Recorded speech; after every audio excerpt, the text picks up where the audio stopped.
தேமுதிக தலைவர் கேப்டன் விஜயகாந்த் அவர்களின் முதலாம் ஆண்டு குரு பூஜை விழாவில் கோவை மாநகர மாவட்ட அதிமுக செயலாளரும் வடக்கு சட்டமன்ற உறுப்பினருமான அம்மன் கே அர்ஜுனன் சிறப்பு விருந்தினராக கலந்து கொண்டு மலரஞ்சலி செலுத்தினார். தேமுதிக தலைவர் கேப்டன் விஜயகாந்த் அவர்களின் முதலாம் ஆண்டு குரு பூஜையை முன்னிட்டு அக்கட்சியின் கோவை மாநகர மாவட்ட கழக செயலாளர் சிங்கை சந்துரு தலைமையில் கோவை பாபநாயகன் பாளையம் பகுதியில் கேப்டன் விஜயகாந்த் அவர்களுக்கு மலரஞ்சலியும் ஏழை எளிய மக்களுக்கு அன்னதானம் வழங்கும் நிகழ்ச்சியும் நடைபெற்றது. இதில் அதிமுக சார்பில் கோவை மாநகர மாவட்ட செயலாளரும் வடக்கு சட்டமன்ற உறுப்பினருமான அம்மன் கே அர்ஜுனன் மற்றும் அதிமுக முக்கிய நிர்வாகிகளும் கலந்து கொண்டு மறைந்த கேப்டன் விஜயகாந்த் திருவுருவப் படத்துக்கு மலர் தூவி அஞ்சலி செலுத்தினார்கள். மேலும் கேப்டன் விஜயகாந்த் அவர்களுக்கு தலைவர்கள் புகழஞ்சலி செலுத்தினார்கள். அதைத் தொடர்ந்து ஏழை எளிய மக்களுக்கு அன்னதானம் வழங்கப்பட்டது.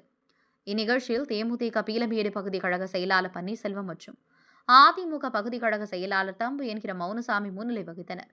மேலும் கோவிந்தராஜ், மாவட்ட கழக துணைச் செயலாளர், மாவட்ட அவைத்தலைவர் பொன்னுராஜ், பொருளாளர் ராகவலிங்கம், துணைச் செயலாளர்கள் ஜெயக்குமார், திருமதி கற்பகம் வரவேற்பு உரை, தலைமை செயற்குழு உறுப்பினர்கள் பழனி, கருப்புத்துறை, மாவட்ட பொதுக்குழு உறுப்பினர் ஜனா சுலைமான் மற்றும் தேவராஜ், அதிமுக மாவட்ட துணைச் செயலாளர் துரைசாமி, பீலமேடு பகுதி கழக செயலாளர் உலகநாதன் மற்றும் தேமுதிக பீலமேடு அவைத்தலைவர் சக்திவேல், துணை செயலாளர்கள் வடிவேல், முத்தம்மாள், 26வது வட்டக்கழகம் சிட்டி கே ராமச்சந்திரன், சிங்கை பகுதி செயலாளர் அழகர் செந்தில், அவைத்தலைவர் சுரேஷ், கேப்டன் மற்றும் செயலாளர் ராஜகுமாரவேல், மகளிரணி தனலட்சுமி, சந்திரா, கோவை சதீஷ், நேர்மை சந்திரன், தாமோதரன் மற்றும் பாக்ஸ் மூர்த்தி மற்றும் அதிமுக தேமுதிக முக்கிய நிர்வாகிகளும் தொண்டர்களும் கேப்டன் விஜயகாந்த் அவர்களுக்கு மலரஞ்சலி செலுத்தினார்கள். கோவை செய்திகளுக்காக சீனிவாசன்.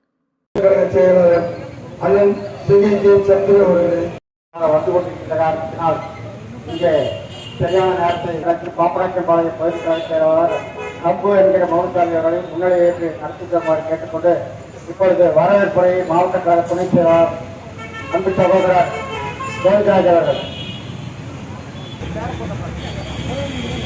இணைய தெய்வம் நடைபெறுகின்ற குரு பூஜை மற்றும் அன்னதான நிகழ்ச்சியை வருகை புரிகின்ற தன்னோடு நடிக்கின்ற சக நடிகர்கள் லைஃபாய் முதற்கொண்ட அத்தனை நடிகர்களுக்கும் நான் சாப்பிடுற சாப்பாடு தான் போட வேண்டும் என்று ஒரு முத்திரையை குத்தி இன்று வரை அதை ஃபாலோ பண்ண வைத்தவர் விஜயகாந்த் அவர்கள்தான். அப்படி நல்ல குணம் மூச்சு உள்ளவரை நடிக்கின்றவரை தமிழ் தவிர எந்த மொழியிலையும் நான் நடிக்க மாட்டேன் என்று சபதமேற்று நடத்தியும் காட்டினார்.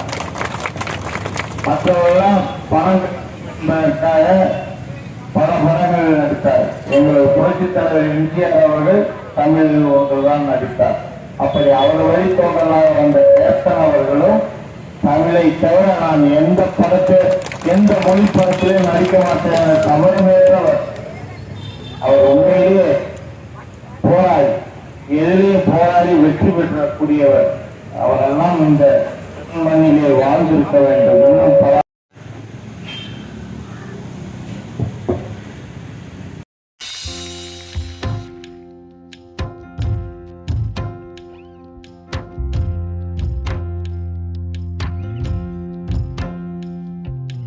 ஐயா ஐயா கேப்டன் ஐயா எங்க போனீங்க, நீங்க எங்க போனீங்க?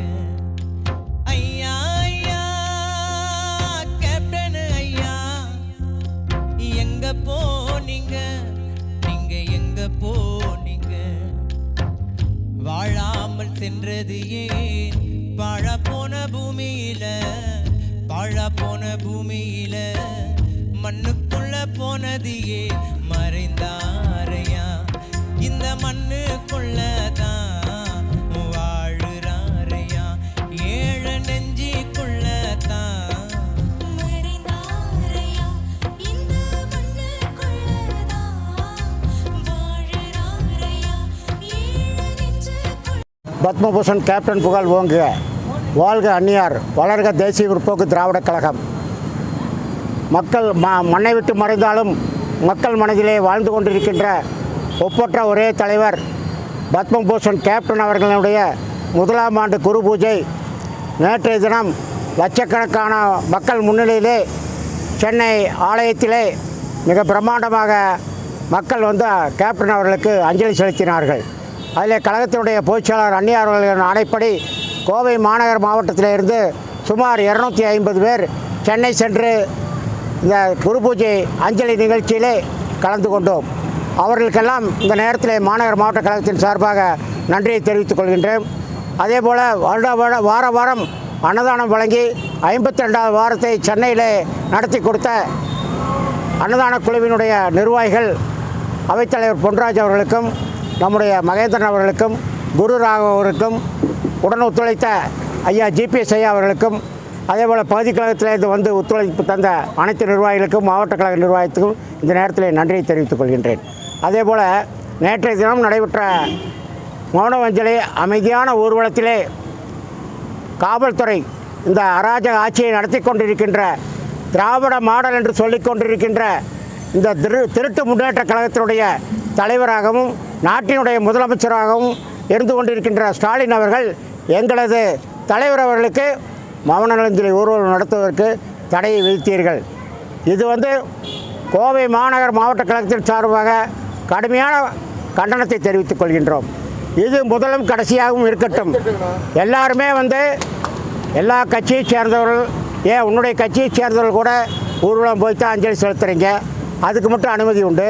மாற்றுக் கட்சியிலே 6 அமைதி ஊர்வலம் மௌன அஞ்சலி ஊர்வலம் நடத்தினால் அதற்கு அனுமதி வழங்குகிறீர்கள். இராணுவ கட்டுப்பாடோடு இருக்க வேண்டும் என்று கூறிய ஒப்பற்ற ஒரே தலைவரின் கீழ் பணியாற்றி கொண்டிருக்கின்ற தேசிய முற்போக்கு திராவிட கழகத்திற்கு ஏன் இவ்வளவு இடையூறு செய்கிறீர்கள் என்பது கேள்விக்குறியாக இருக்கின்றது.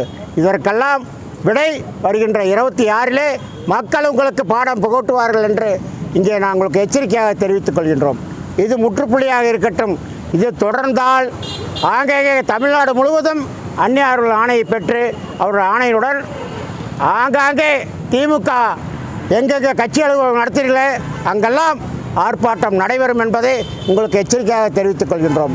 தடை நீங்கள் பண்ணிட்டா நாங்கள் நின்றுவோமா? நாங்கள் என்ன யார்? நாங்கள கேப்டனுடைய படையினுடைய சேர்ந்த வீரர்கள். கேப்டனுக்கு 2 புதல்வர்கள் சிங்கக்குட்டியாக இருக்கின்றார்கள். முதலில் இருந்த அன்பு தம்பி சண்முக பாண்டியன் அவர்கள் பேரிகார்டை தூக்கி காவல்துறையின் மீது வீசிவிட்டு அந்த ஊர்வலத்தை தொடர்ந்து அந்நியார் அவர்களும் சுதீஷ் அவர்களும் அண்ணன் தம்பி பிரபாகரன் அவர்களும் அதை தொடர்ந்து மாநிலம் முழுவதும் வந்திருக்கின்ற கேப்டனுடைய சிங்கப்படைகள் வீறு கொண்டு லட்சக்கணக்கான பேர் கேப்டனது நினைவு கோயிலிலே அஞ்சலி செலுத்தினார்கள். இது ஆரம்பம். இத்தோடு திராவிட முன்னேற்ற கழகம் நிறுத்திக் கொள்ளுங்கள் என்பதை நாங்கள் கோவை மாநகர் மாவட்ட கழகத்தின் சார்பாக எச்சரிக்கையாக தெரிவித்துக் கொள்கின்றோம். அதேபோல் கழகத்தினுடைய வளர்ச்சி, தேமுதிகவின் வளர்ச்சி கேப்டனுடைய மறைவிற்கு பின்னால் மாபெரும் எழுச்சி கொண்டிருக்கின்றது. அனைத்து இந்திய அண்ணா திராவிட முன்னேற்ற கழகத்தினோடு சேர்ந்து கூட்டணி தொடர்கின்றது என்ற ஒரே காரணத்திற்காக மீண்டும் பல கட்சிகள் அங்கே இணையும் என்ற ஒரு பயம் ஸ்டாலின் மனதிலே வந்திருக்கின்றது. என்ற பயத்தோடு ஆட்சியை நடத்தி கொண்டிருந்த ஸ்டாலின் அவர்கள் ஒரு பயத்துக்கு வந்துவிட்டார்கள். இதுவே நம்முடைய அந்நியாருக்கும் தேசிய முற்போக்கு திராவிட கழகத்திற்கும் கிடைத்த மாபெரும் வெற்றியாகும்.